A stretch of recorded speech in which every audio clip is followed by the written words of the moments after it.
Hi all. Everything in my video is pulled from the public domain and I am using them under the Fair Use Fair Dealings guidelines. Everything that I say is my own opinion. You should look into this information for yourselves, but I'm pretty sure I'm right. Now I know I've told you not to engage the sugars. They're literally like minions who need to be deprogrammed, but this is a special case.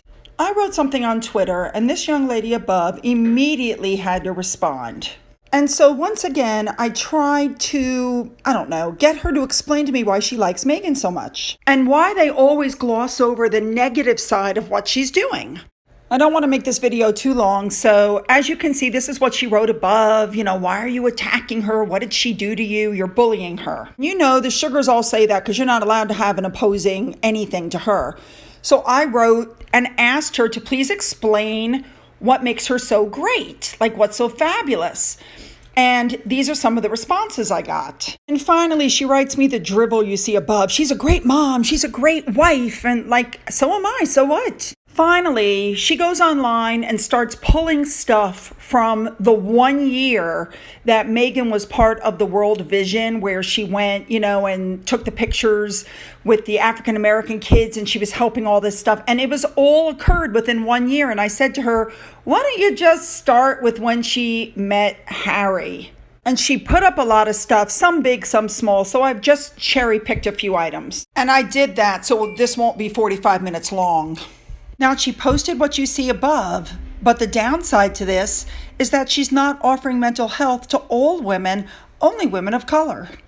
If you are a true humanitarian and feminist, you offer help to all groups, not just platforms that you think will get you ahead. And she said nothing about the fact that to even get to that link, you have to go on the Archewell website, the one that collects your data, which they can then sell for profit. So much for privacy.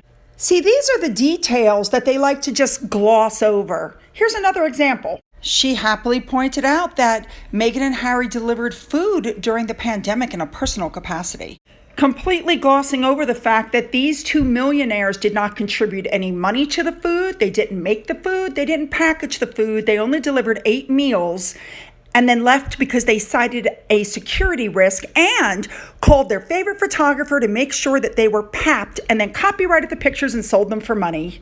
Next, she pointed out that Meghan and Harry had partnered with Elephants Without Borders to help with conservation in Botswana, and that also she was doing the work with Disney and was going to donate the money to charity. What she glossed over was that Harry did not go to a memorial for fallen Marines to go to this instead, and then was caught on camera getting Meghan the voiceover work. Now, you have to remember that at this time, he was Captain General of the Marines, that title that he's now trying to hang on to so badly. Here's the video for those who have forgotten. And pay attention to the CEO of Disney's face. You can just see the shock of being put on the spot, and his wife's face as well.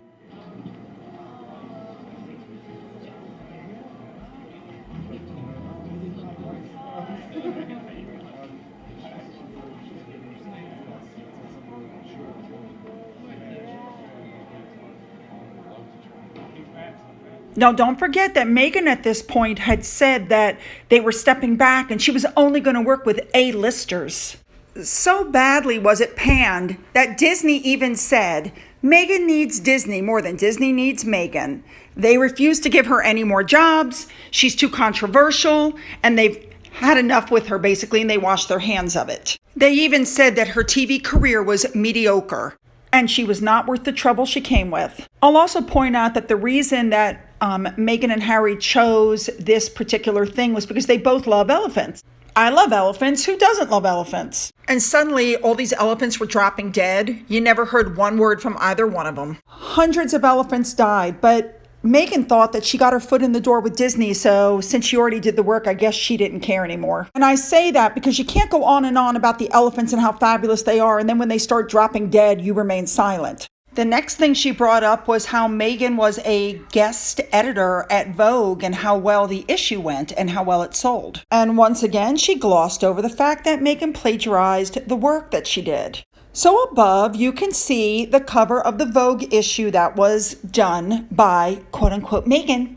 And above, you can see the book Game Changers that Meghan also had a hand in. She also ignored and made no mention of the comments made about the Vogue edition. Trailblazing changemakers united by their fearlessness is what was in the Vogue issue. Fearless trailblazing women is what the book says. Now, the one thing that this young lady didn't bring up, which I thought was important, was the baby-to-baby issue. They called up this charity. They said they wanted to come and help.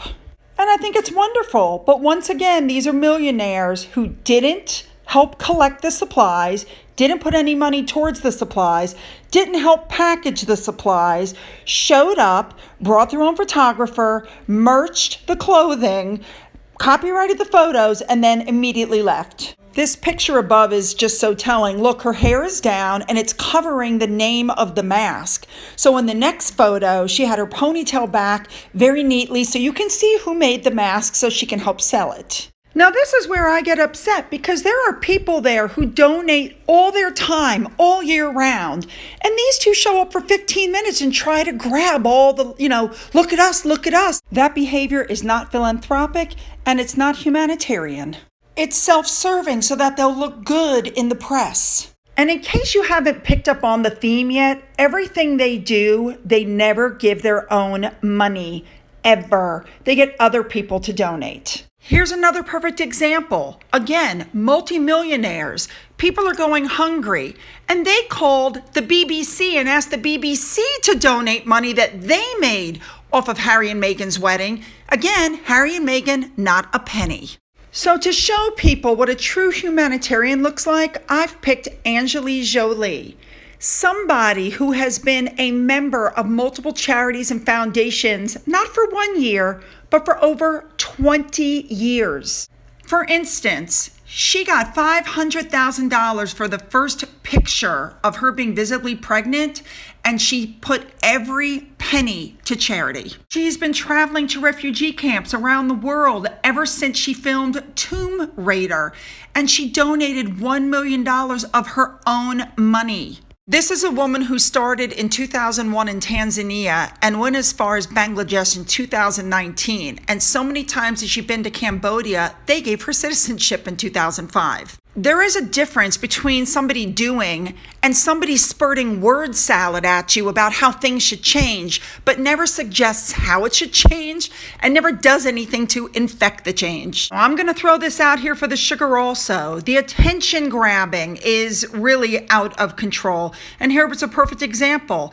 They did an interview in Africa, but held it until weeks later when Kate and William were in Pakistan.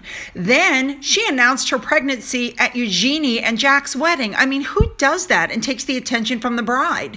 Then, while Camilla was giving her very important speech on domestic violence, she decides that's the day to release photos of her with one of her patronages. I mean, the royal family shares calendars so that they don't overshadow each other. This was all done deliberately. But if there was any question about what really turned people off, it was the whole wreath debacle. Now that we have been made aware that he requested a personal wreath, something that is never done. None of these wreaths are personal, and he knows it. As soon as the Queen told him no, which had happened days earlier, he grabbed a photographer, rented out a cemetery, and took shots. That was simply self-serving PR. So as I informed this young lady that she was going to be the object of my video because I was going to prove her wrong, this was then the response that I got. And you can see my response to her here. Now, for everybody else who hung in there, let's take one more look at that pregnancy photo. So when I was looking at this photo, I began to notice some inconsistencies. If you look at the photo of Harry touching Meghan's head close up, he's actually not touching her. Isn't that odd? And I know women put on weight when they're pregnant. God knows I did, but not enough to make your thighs this thick. So the big question is that Meghan in the photo, or is that Meghan's head photoshopped on? After all, that picture was taken remotely. That woman wasn't there taking the photo. She doesn't know what was really in front of her. And what I mean is the woman could have taken the photo and then put Meghan's head on it. I mean, they're friends. She could have done that.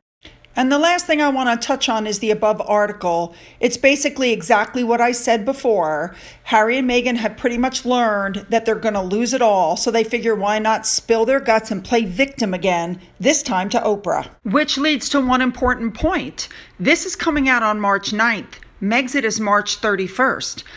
I'm wondering if Harry and Meghan are going to throw the whole royal family under the bus, and then Harry's going to try to go back for the birthdays and the Trooping the Color and the unveiling of Diana's statue. He may not be returning if he does a lot of damage. And with that being said, let's point out also that 80% of the interview is apparently Meghan by herself. It's all Meghan, and then Harry's just joining at the end.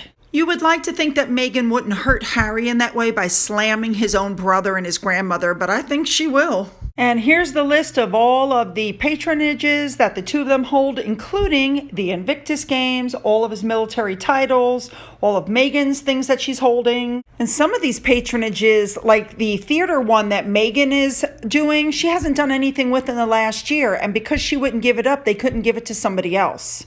I found that to be very, very selfish of her. So, Meghan supposedly told her story through Omid Scobie in Finding Freedom.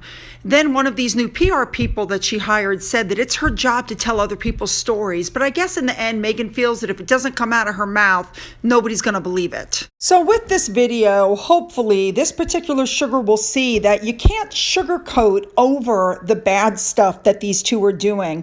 And you wanted to know why people don't like her, and there's your answer.